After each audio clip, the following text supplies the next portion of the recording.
thanks for hanging. We have two of the most exciting women in the world in general, but also in media specifically. And I'm going to introduce Kara Swisher, who is then going to be introducing Lilly Singh.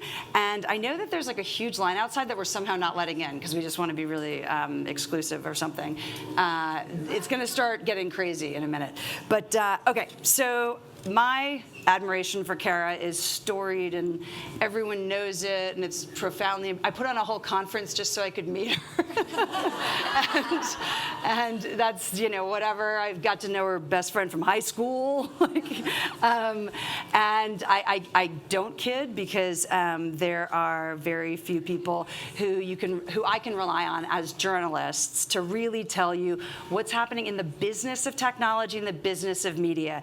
It's a shameful time or sad time for media in a lot of ways because 70% of all ad dollars, which are fundamental support for the creation of decent editorial, go to social platforms who can hide behind Section 230 when it's inconvenient to be media. They can be tech, and that means that, you know, the same content that is, and content is a word that's probably fucked up journalism completely because it allows us to talk about a cat picture as, you know, the same as like a, you know, Pulitzer Prize winning report on Harvey Weinstein, for example. Same value to an advertiser.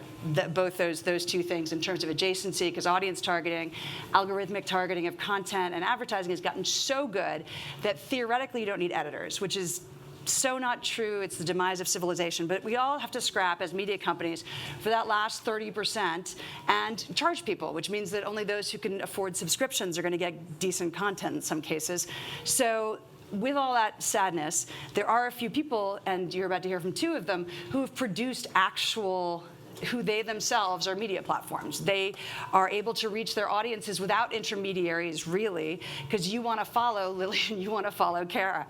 So growing up in tech and media for the past 20 years, I have been very glad to have somebody who could break it down for me, make sense of it, and that is Kara Swisher. And other things, I'm going to read a quote from her book, which everybody should have, but there's a quote at the beginning of each chapter, and they're like everyone from like wonderful literary people to, you know, Steve Jobs. But this one is chapter 15 on pivoting. Do I contradict myself? Very well. A lot of you know this. Greg, you love this one. Do I contradict myself? Very well, then I contradict myself. I am large. I can contain multitudes. And that's Walt Whitman's Song of Myself. I feel like that's true of both these women in a pretty amazing way. So Kara, who's going to introduce Lilly, also, who's fucking dope. But Kara, in addition to informing, educating, and often inspiring us, she makes Scott Galloway somewhat tolerable, which is huge. We got him on the stage so we could get her also. That's another thing, in addition to producing a conference. So, welcome. Come on. Thank you for all you do. Was Scott here earlier? Was he here earlier? Was he talking about men? Yeah, in the she media space. That sounds about right. Yeah. Good to know. What a surprise. Anyway, we're going to have a conversation. I am Kara, and Lilly is coming out, Lilly Singh. I interviewed her in Toronto, was it Toronto? Not long ago, for my podcast, and we're going to continue the conversation about things we're doing and everything else. And it's hard to introduce Lilly. Obviously, she is not an influencer. She's not a YouTuber. She's not an Instagrammer. That's not how we should say her. She's a storyteller. And I think a lot of people have to like peg people and different things. She's done a lot of things, and what she does is she makes stories and points and different things like that. And that's one of the most powerful jobs in the universe. No matter how much technology you have, if you can't tell stories, it's useless. And that's the only thing we have over generative AI right now, because the minute it starts to tell stories, we're finished. No, we're not really. Well, a little bit. Anyway, probably. So without further ado, Lilly, come on up and we'll chat. Crushed it. We're doing the stage hug. I love the stage hug. You want to do a full? I kind of do want to do a full stage. No. Okay, no. All right. Hey. I'm married. Okay. Twice. Anyway. I know I read it in this cool book. I know. Here, I have. Let me show you something cool. Yeah. Watch this. This will freak you out. Yeah. Can I move this? Yeah, sure. Okay, all right. Hold that like this. It's weird. there's still fire in your real glasses. Yeah. That's wild. Anyway, thank you. One of the things I just want to point out for people on the back of this is just a marketing thing Lily's quite good at too, is so over the years, I can't stand blurbs. I don't think they mean anything. And so all these idiot tech bros insult me all the time. And so I took their insults of me on Twitter and elsewhere, and I used it as praise for Kara Swisher. So, including not a single more vitriolic voice in the tech ecosystem, which I thought was nice. You're an asshole from Elon Musk. And my very favorite, I just want to say, because this is going to get to a question from you. It's my favorite part. So there's lots more also inside. I have dozens of them because they really love me. They love me so much in tech. But where's the beginning ones? One is, here we go. More praise for Kara Swisher. These are all Elon's because he seems to be fixated on me. Kara has become so shrill at this point that only dogs can hear her. It wasn't very original, honestly. He'd be a better writer, don't you think? I have rarely seen evil in as pure a form as Yoel Roth, and Kara Swisher's heart is filled with seething hate. I regard their dislike of me as a compliment. That's from Elon Musk also, but it wasn't meant as a compliment. Anyway, so I want to talk a little bit, because our last discussion, and this is going to be a conversation. Please. Let's turn ourselves in. Yeah. Ignore them. Hi, by the way. Thanks for being here. Yeah, thanks for being here. Yeah, thank you. Our conversation last time was about social media, and Yep. you have a new movie coming out. I obviously have a book where I'm quite critical of what's gone on in not just social media, but tech in general. I'd love you to go off where we left off. We're talking about the ideas which are also in your movie, Doin' It, which is what a subtle title you put there. It should Indian say, people are scared of saying sex. oh, they are? Yeah. Yeah. So doing it was the closest I could get. Doing it. It couldn't have been Yeah. just like, let's fuck. Okay, all right, okay. All right, that would be something. That would be That's great. a sequel. 100%. That's a sequel. One of the things we did talk about that I think about, because I re-listened to that interview, was about shame and social media and people presenting themselves. Can you talk a little bit about your movie, but it's about sex, obviously, but it's about shame in a lot of ways. Totally. So Doing It is about a 30-something-year-old Indian American virgin who accidentally finds herself Which is teaching. you now, right? Sorry. Just right away? Yeah. Just right Just away? asking questions. Do I give virgin energy? You Don't actually- answer that. I would say the exact opposite, but go ahead, keep going. Okay, I've known to be a daddy. But yes, it's a 30-something-year-old Indian American virgin who accidentally finds herself teaching sex ed. So it's a commentary on sex education in schools and how there's a huge lack thereof, and it's not very comprehensive, and some places even ban it, and it's different in every country. But really what the film is about is about this woman who, I'm sure many of you can relate, learned a bunch of stuff about what was right and what was wrong and how she's supposed to act, how she's not supposed to act, and she's just living for everyone else. And now she's a full-fledged adult. This is not a teenage girl. She's a full 30-something-year-old adult. And she's like, I don't know anything about my body. I'm not comfortable having sex. I don't feel empowered. I don't think I can make any decision for myself. And essentially, she's unlearning shame. Because shame is the weapon of mass destruction used against most girls and women. I believe it is a thing that upholds the patriarchy, honestly. It is shame. We're taught to be ashamed of every single thing. You're too much of this, you're not enough of this. And I think it very often happens with sex. The thing about shame, and I'm a huge nerd with this topic, I have a whole charity dedicated to de-weaponizing shame, but one of the ways it definitely spreads is social media. Because social media has basically rapidly allowed us to spread stories. I go back to everything you know is a story. Culture's a story. The patriarchy is a story. It's a story that's been passed down for so long. And if we can change the stories, we can change the culture. But one of the ways stories are being rapidly spread is social media. And there's been so many studies done about how people are shamed on social media, how stories are perpetuated. The self-esteem of girls is very obvious. When we go back and we get the actual data from these companies someday, when they get subpoenaed if they ever do, it is going to be akin to cigarette manufacture, like the damage in terms of that. And it's on everyone, but in particular with young girls, it's self-esteem and body dysmorphia and stuff like, which already had been there. Totally. And social media is just making everything faster, and AI is going to do the same thing. See, a little bit about AI, and it's pivot to transition. Okay. Seamless, nailed it. Okay. The thing about AI is, I actually recently studied up on this, is that AI, I think when we think about AI, our first thought is like, those robots are going to kill us. Like in every Right. movie, Well, they tell that's us the robots Terminator. are going to, you know what I'm saying? Yeah. But AI, actually, one of the things that's really scary about it is what it will actually do is also spread bias at a like alarmingly fast rate, faster than humans ever could. You know, and I think there was recently this article I read where AI was told to put together images of judges, and there's like 3 women in like But that's millions already of pictures. existing in search, by the way. Correct. That's already existing. So yeah. it's already existing. It's going to get exacerbated. You write a lot about it in this fantastic book. Thank you. Very well Burn done. book. Yes, thank you. Thank you. And I want to ask you, you talk a lot about the ripple effect of unaccountable power. Right. Be real with us, though. Right. What are the practical solutions to this? It seems so larger than life. Like, what are the actual solutions? Well, the reason this book is actually timed is 2 years late. It was quite late because I'm busy, and I'm busy. As I told my partner, I'm like, I'm AI busy. will have to wait. Right, have to wait.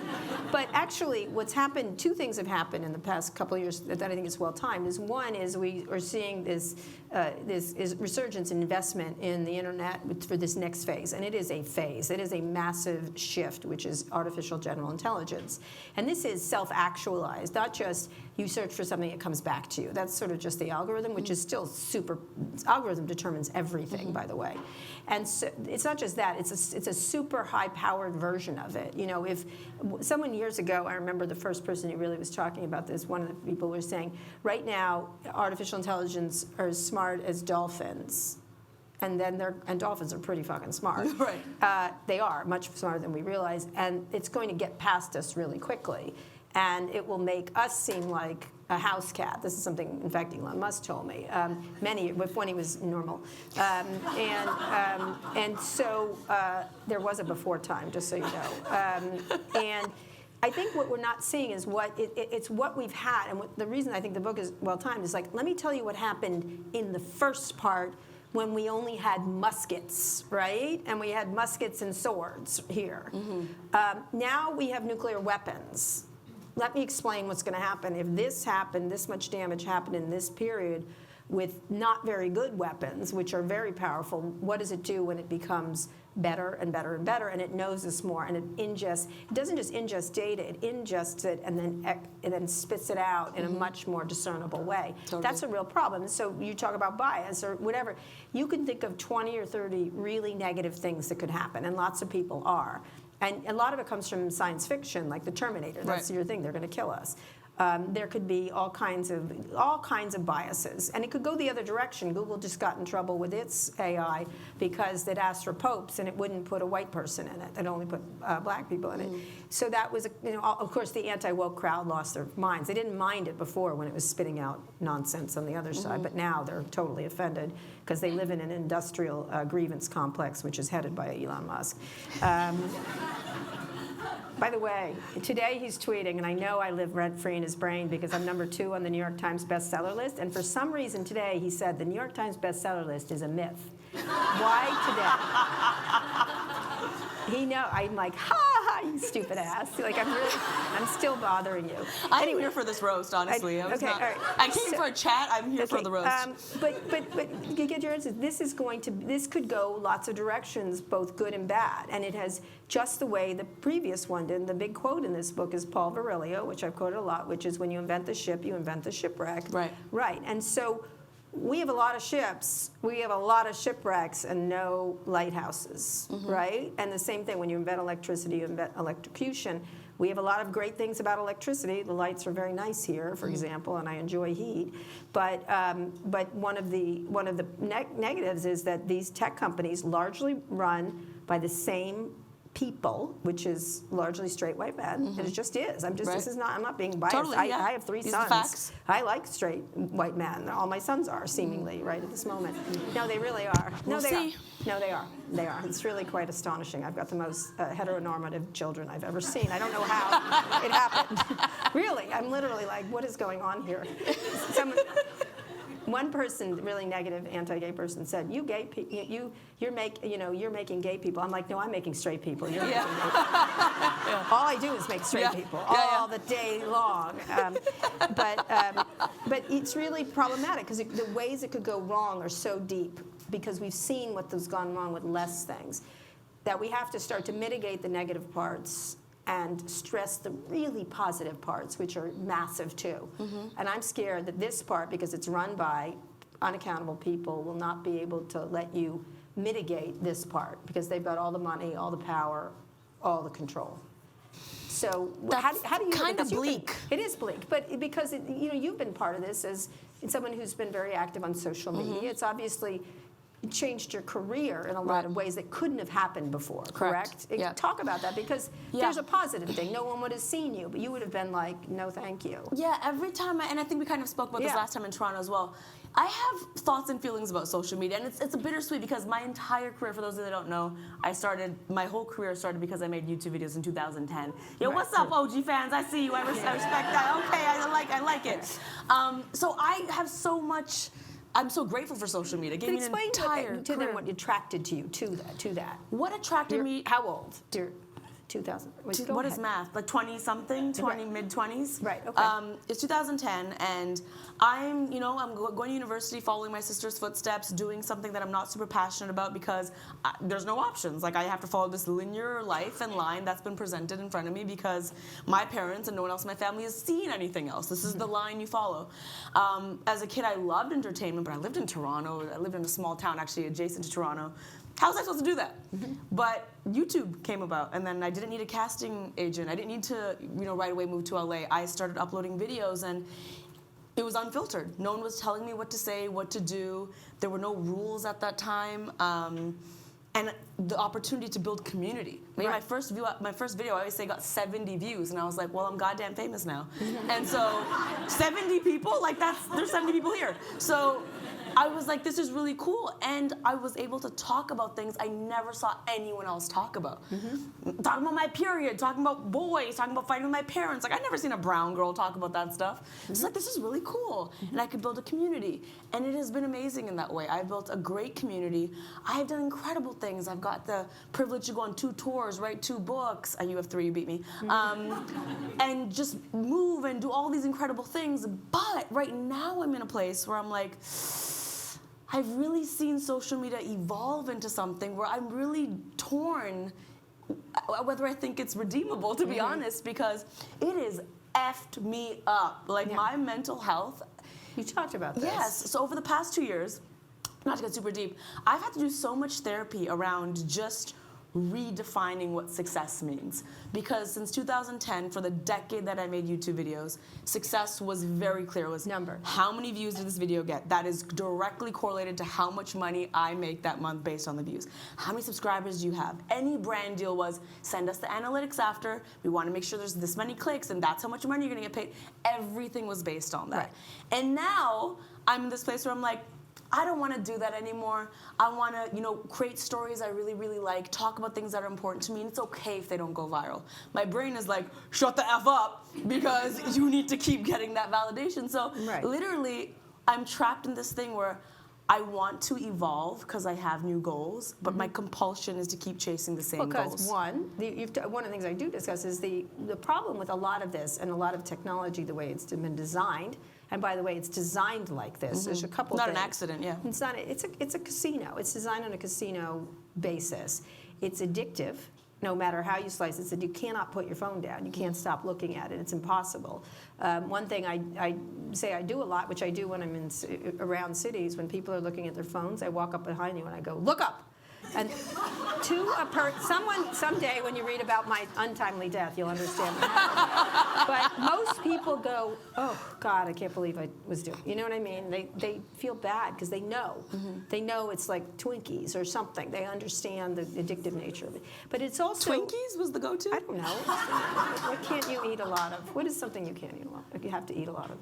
You have to eat a lot of Twinkies? No, I'm just saying. I'm just thinking of something you can't stop. Addictive, like But I was going to say a chip. You can't eat just one chip. That's ridiculous. Okay, all right. Yeah. So chips or whatever. I don't care what. I'm just saying Twinkies is giving cigarettes. Twinkies, very straight energy coming from you right now. Okay, just saying.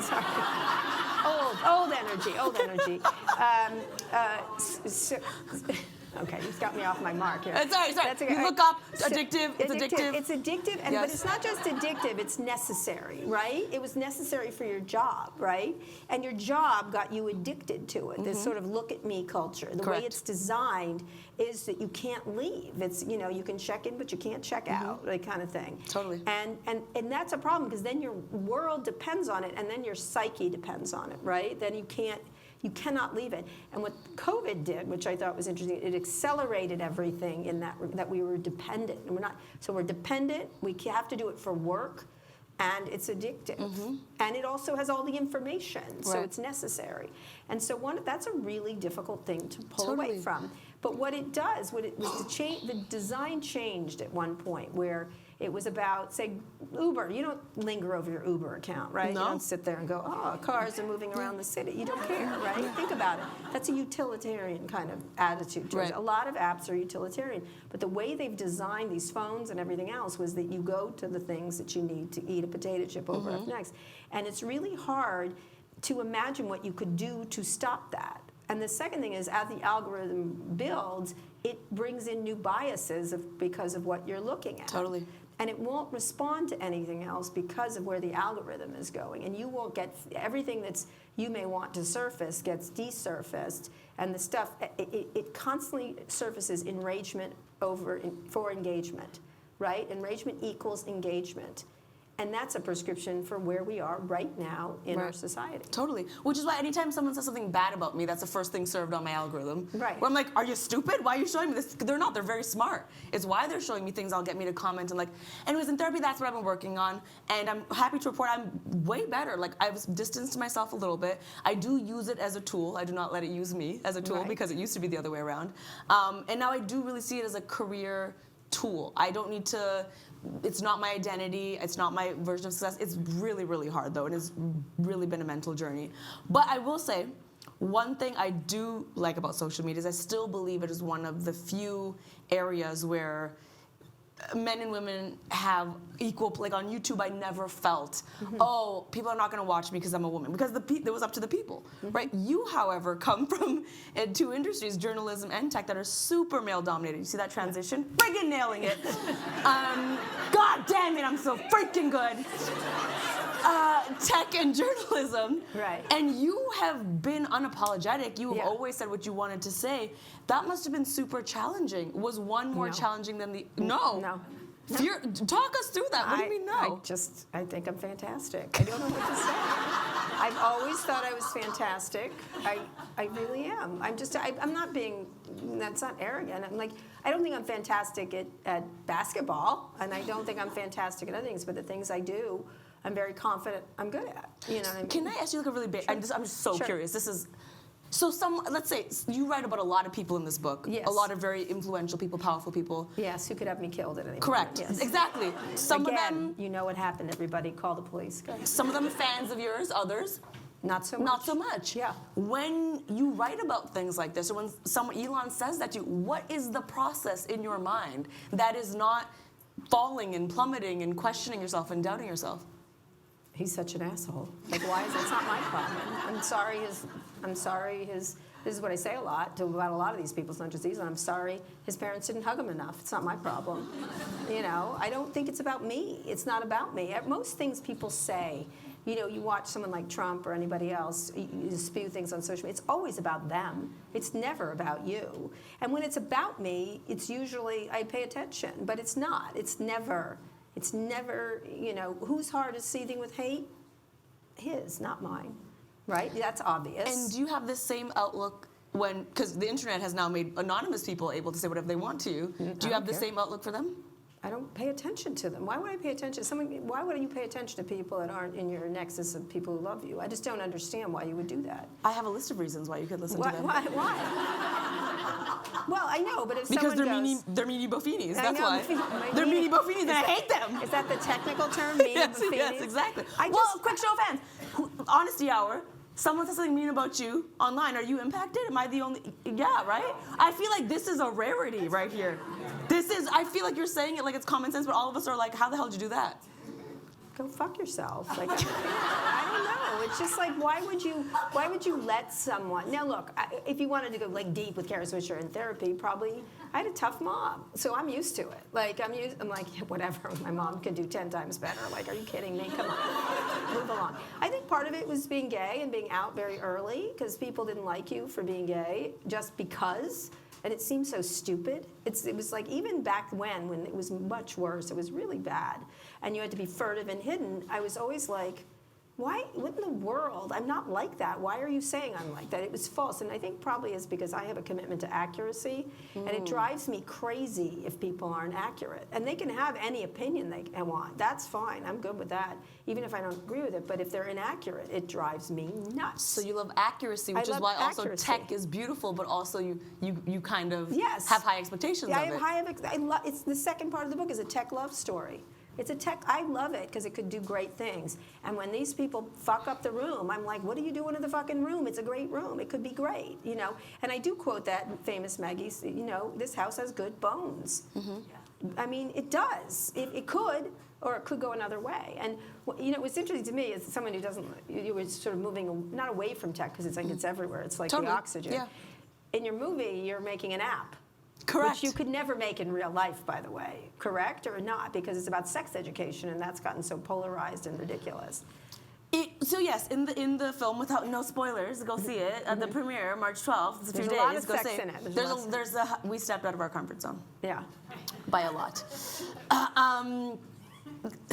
No, that's inappropriate. Stop. Yes, I'm making an app. It is a sex education app. I feel like it should, honestly, I feel like it should exist. Why don't you make it? I'm not a tech person. Why don't you make it? Well, you can just buy tech people. You could buy tech people? Yeah. They will make it for you. Who are you? Right.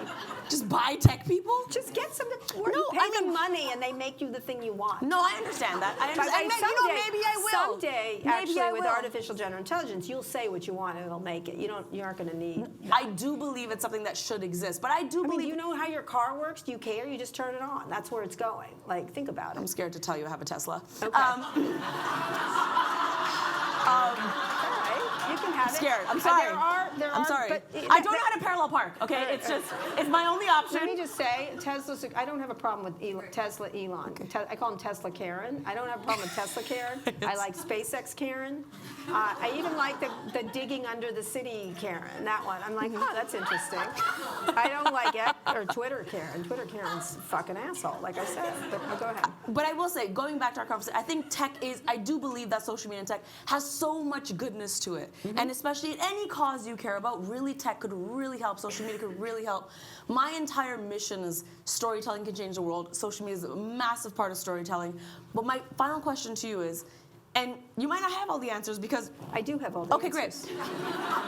My first question was, what are the solutions? Let's say right now you could snap your fingers and some sort of legislation, some sort of protections could be in place. What would they be? There aren't any. Correct. There isn't any. What would be one that you were like, this has to be the first thing? All of them. There's like 10 of them. You should have algorithmic transparency. What is in there? You should have access to the data just the way you do with cigarette manufacturers. Like, what are you putting in this fucking thing that's making us addicted? And what warnings can we put on them? We should have warnings. We should have a privacy bill. There's no national privacy bill in the United States. This is 25 years in. We haven't redone the tax code. These people are ridiculously wealthy. They're riding on our rails. We're paying the cost. The insurrection on January 6th wasn't caused by tech companies, but they're handmaidens to sedition. Yep. I warned Mark Zuckerberg of anti-Semitism 5 years ago. I said, you've got to get he had a big argument with me, and then 2 years later he did what I suggested, but 2 years of anti-Semitic stuff. Why do you think we're here? Anti-Semitism isn't new, but the ability to distribute it and give it people. We could do stuff like that. We should make them liable. Liability would be nice. If you could sue. Did you all see Mark Zuckerberg in front of the Senate, the hearings, whatever? I cannot stand, I think it was Josh Hawley, it could have been Tom Cotton, they're the same person, but they really are. I'm like, that guy, that asshole. And so a lot of things in life, that asshole works. I'm learning that. Okay, I'm learning that. Asshole. Yeah, you're an asshole, that kind of thing. And it stops people cold. They go away then. You're like, you're an asshole. And they're like, But I'm like, that's it, move along. But one of the things that he did is he got up, and they made him apologize, which was such a bullshit performative, because guess what? Turn around, the legislators at fault. They've never, who in this room could do something about Mark Zuckerberg? Oh, you've done nothing, you money-grubbing pieces of shit. Like, give me a break.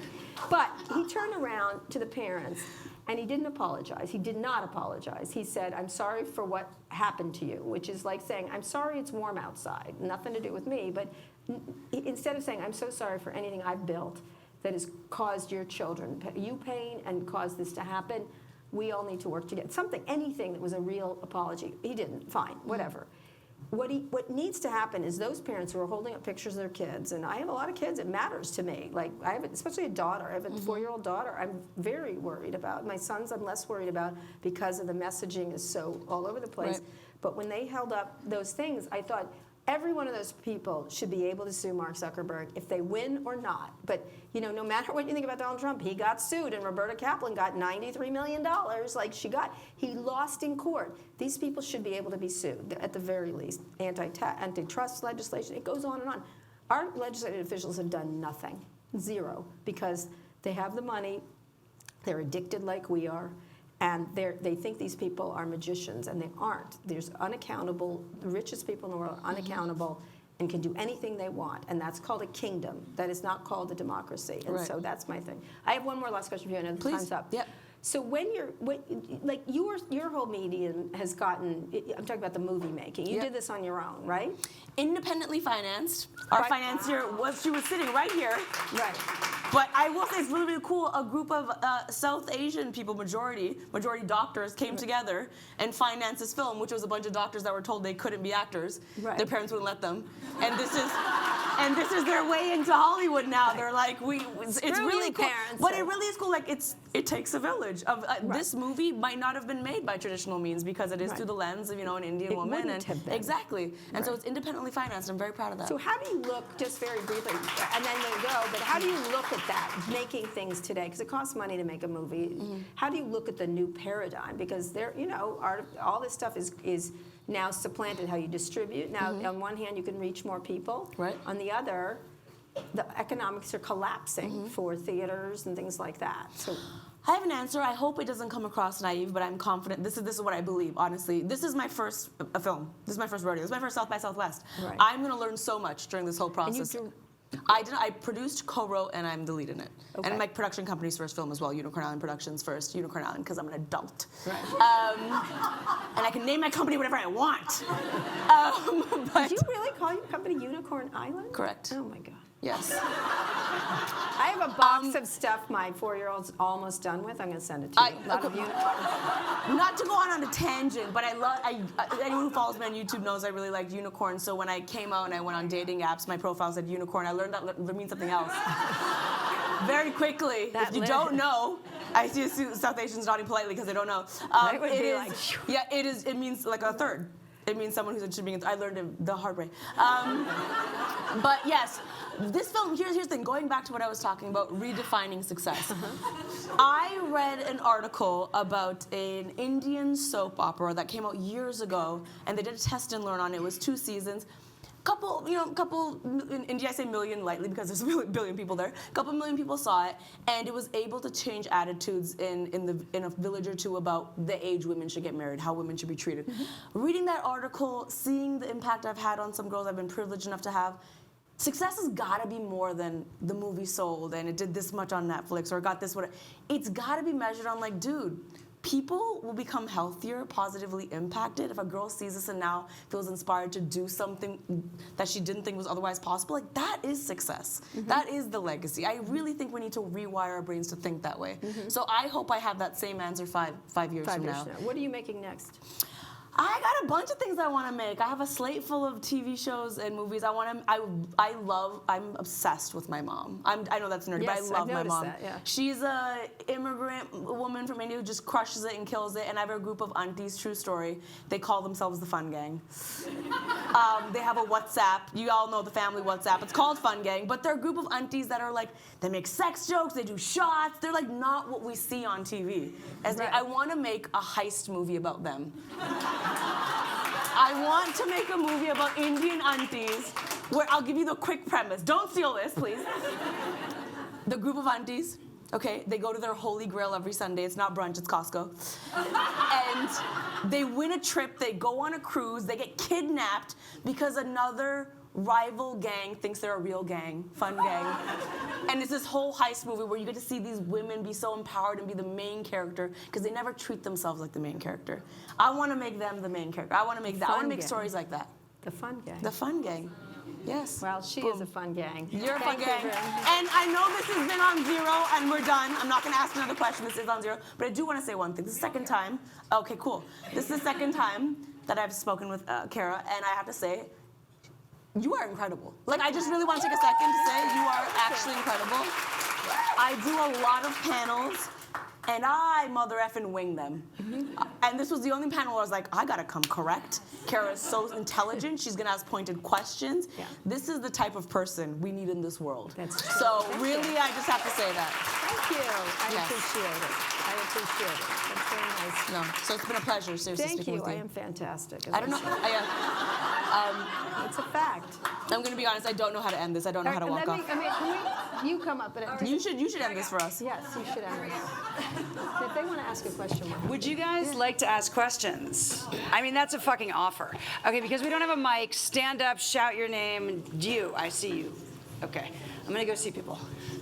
Go for it, dude. Hi, my name's Kelly. Kara, you are built different, and I appreciate that. Word, facts, you. big time facts. I'm also going to make a video like 2007 Britney Man, called Leave Scott Alone, covered in a sheet crying. But I will say, so we touched briefly on the impact parents have, the impact technology has. How do you parent and teach sex education in an age when your kids can access everything at the touch of their fingertips? Right. I had a hard time. Well, the problem, I have 2 older boys. The others are 4 and 2, so we're not bringing that up right now. I mean, we did just talk to her about, she wanted to know how babies are made, so we explained it to her. She was like, interesting. Wait, you explained it for realsies? Yes, why not? It's Oh, I'm fact. still waiting for my talk. I've never. I'll be happy. So I was just like, your 4-year-old got the.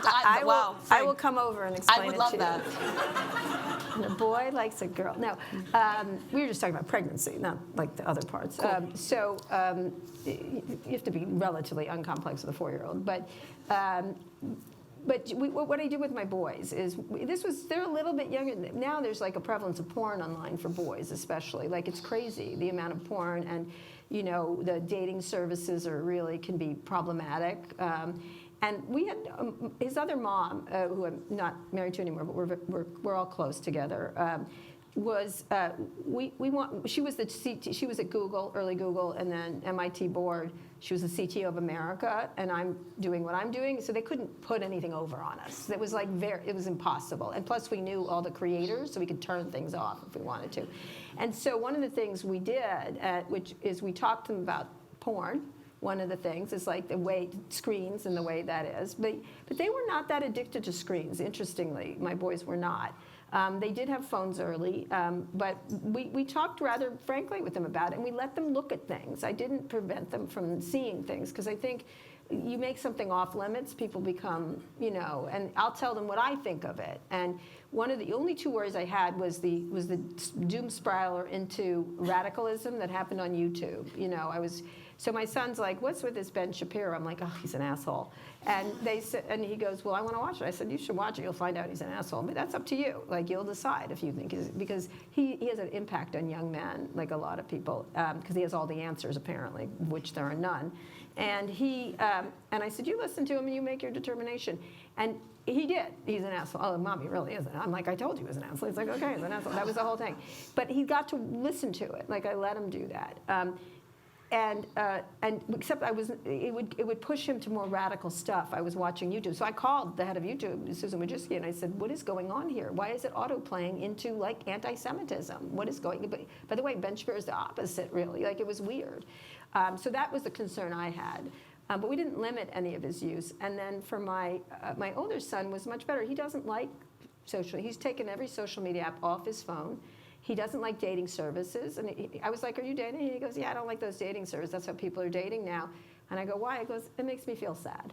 And I was like, excellent. I've raised you well. It is sad. It can be sad.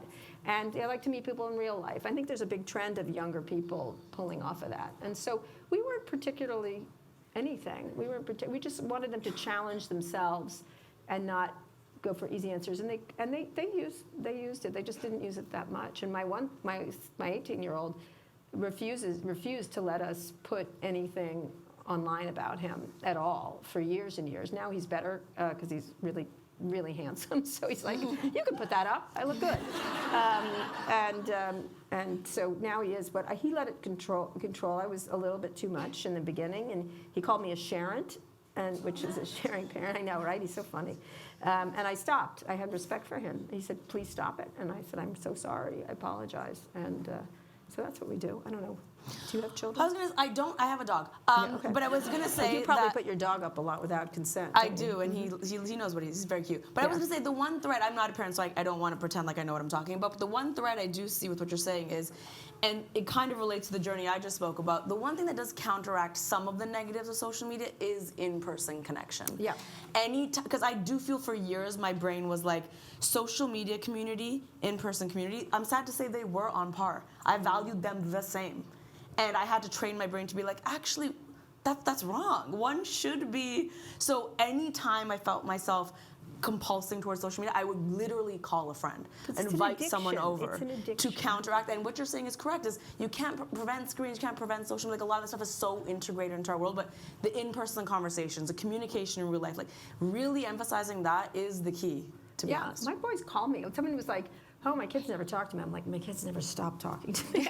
Like, they really like to talk to their parents, which is really nice. Actually, you know, I'm going down to see, my son is at NYU in Argentina this year. And, you know, I didn't want to impose on him. He's 21 years old and stuff like that. And he's like, you're coming, right? And I'm like, do you want me to? And he goes, I can't believe you're not coming. And I was like, okay. Like, it was nice. We like to do things together. Well, it's probably no coincidence that you have open two-way communication and transparency. So Right. really talk. Yeah, no, they do. They don't like everything I do, but they, you know, like I'm going to see my other son. He's at Michigan, and he's in a frat, which he wants me to introduce. He wants to meet his frat bros and stuff like that, which is really interesting. Again, I'm making straight people, he has a new girlfriend from Brazil who lives in Dubai. Whatever, she's lovely. She seems lovely, and so one of the things that he wants to do is he hasn't wanted a lot of stuff, but there's a lot of photographs of me around campus, and he's like, oh God, your face is everywhere. Now he's taking advantage of it. He's like, yes, that's my mother. Like, yes, because I'm cool now. So, but they're just good boys. They're just nice boys. They're nice to women. That was one of the things we insisted on. And using violent means, I'm like, if you are mean to women, I will find you, and I will very much not hurt you because you're way too strong, but like I will slap you about the face. So we were insistent on that. I'm being told by We the gotta go. numbers over in this area that I have to wrap it up. Yeah, but you can write us any shamed, questions. yeah. You should see this movie. It's very funny. It's a really funny movie. It's going out where? Where's it going out? So it's going to premiere at this festival March 12th. Stateside Theater, 5 p.m. See you there. Okay. It has 2 more screenings after that, and then hopefully someone buys it. All right, but where could it also go? Are you going to put it on YouTube? Or? No. Someone is going to buy this. I'm just curious. You will not watch this mother effer for free. Let me tell you that. No, but not free. No, but why don't you put it up there and make money from it? That's a curious thing. The reason is, I can't keep chasing the same goals that I've already see. accomplished. Got it. Okay, good. Yes. All right. Well, make sure you watch it. And make sure you please grab a copy Yes, of and Burn also, Book. just one thing. There's the person ahead of me on the New York Times bestseller list is always a crazy right-wing person, and another one, a book that I don't like about parenting is coming out, which I think is a loathsome book, is coming out. Will probably all the right-wing people buy the friggin' books, and they're really loyal to their people. So in order just to beat back all these terrible people, buy the book. Okay, thank you. Thank you so much.